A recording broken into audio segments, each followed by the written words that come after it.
What's up, everyone, and welcome back to Lollipops to Die For. I'm your host, Stephanie, and this is my co-host, Simona. And today we are talking about teenage fascination. Fascination with the morbid. Let's get into this.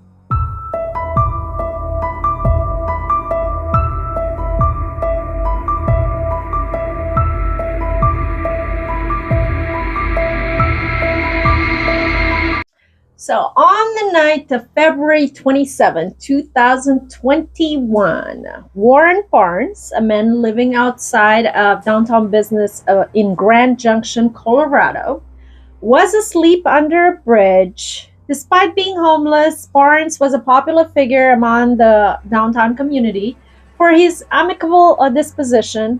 Locals knew him as the reading man for his love of reading. But what happened next shocked and terrified the community. A little boy of 19 years old named Brian Cohey had been plotting to murder someone for the past 6 months.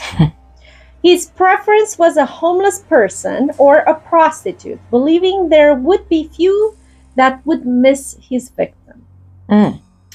That day, Brian Cohey had been passing through the area when he spotted the 69-year-old Warren Barnes sleeping.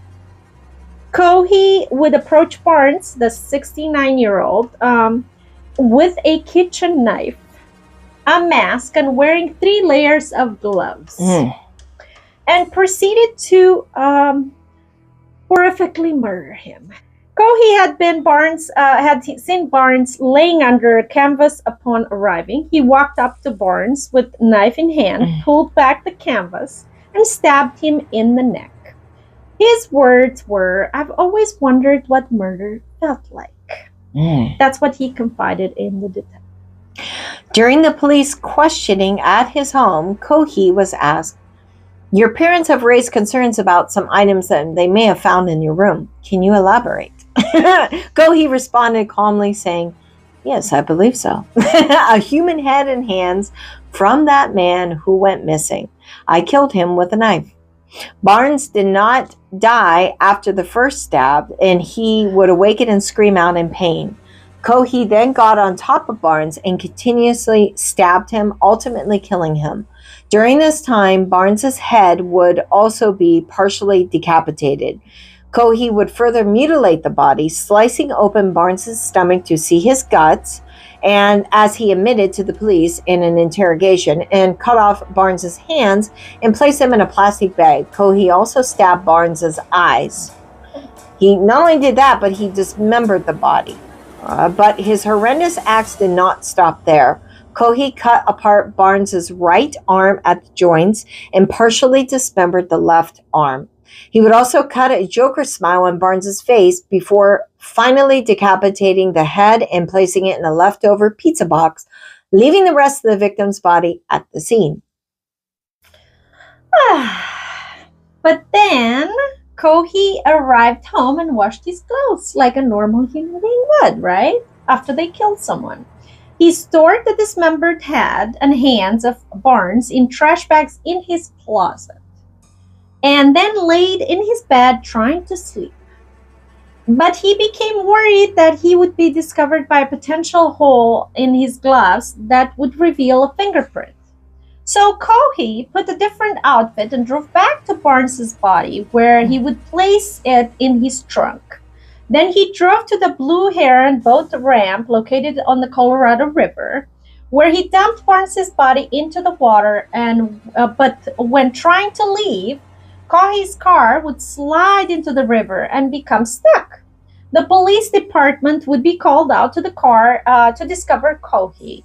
But he was released from the scene without suspicion. Cohey would return home, hoping that his crimes would go unnoticed. On March 21st, 2021, Cohey's parents would make the terrifying discovery. Terry Cohey, Brian's mother, would go into his bedroom suspicious of the car sinking into the river the day prior. Upon entering the closet, Terry found a bag, and because there was a foul odor coming from the bag, she took it to the kitchen sink. And when she opened it up, It was absolutely horrifying. So she called the police, obviously, and the police arrived and with permission entered the house and discovered the head in the sink where Terry had put it. Brian would be taken to the interrogation room at the police station to be questioned, and it is here that Brian began to happily talk to the detectives and his crimes. During the interview with the police, Brian would admit to the murder, telling them how he had been planning it for some time, for a long time actually. Additionally, Cohey stated that he was in a negative mental state and claimed to have various mental disorders. Oh yeah, 'cause that's what you do when you have that. Of course. Brian appeared to show little to no remorse for the crimes he committed. He ungladly told police of the details of his murder. Cohey would even use markers to map out the place of the crime and potential locations for the other parts of Barnes's body. Cohey would be arrested for his crimes. I thought it would be the best feeling in the world, said Brian Cohey to the detective, explaining how he thought committing murder would feel like. So the trial of Brian Cohey began on January 2023, where Cohey would plead not guilty by reason of insanity. The prosecution argued that during the interrogation, Cohey had confessed to the murders, and state psychologists determined that Cohey was not insane when the crime was committed. But defense attorney said that Cohey's mental health disorders, such as major depressive disorder, not autism, were triggered upon seeing Brian, was triggering him when he saw the homeless person. Yeah, because you walk on the street and you get triggered. Yeah, right. So the trial would last 12 days. After a 2-day jury deliberation, they found Cohey guilty of first-degree murder, thank God, tampering with the deceased human body, and tampering with evidence. Brian Cohey was sentenced to life in prison with no possibility of parole. He is currently incarcerated at the Buena Vista Correctional Complex in Chaffee County, Colorado.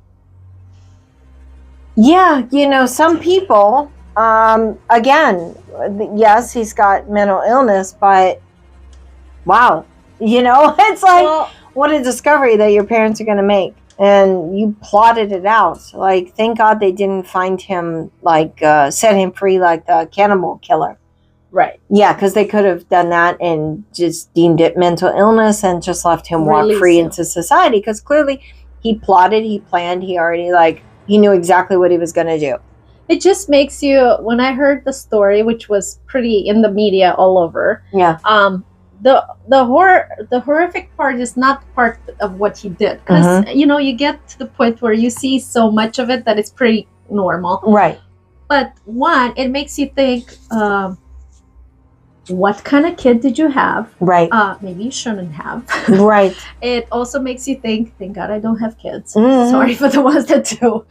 And lastly, it also makes me think, as a parent, maybe you should pay more attention to your kid, because most likely this kid was 19.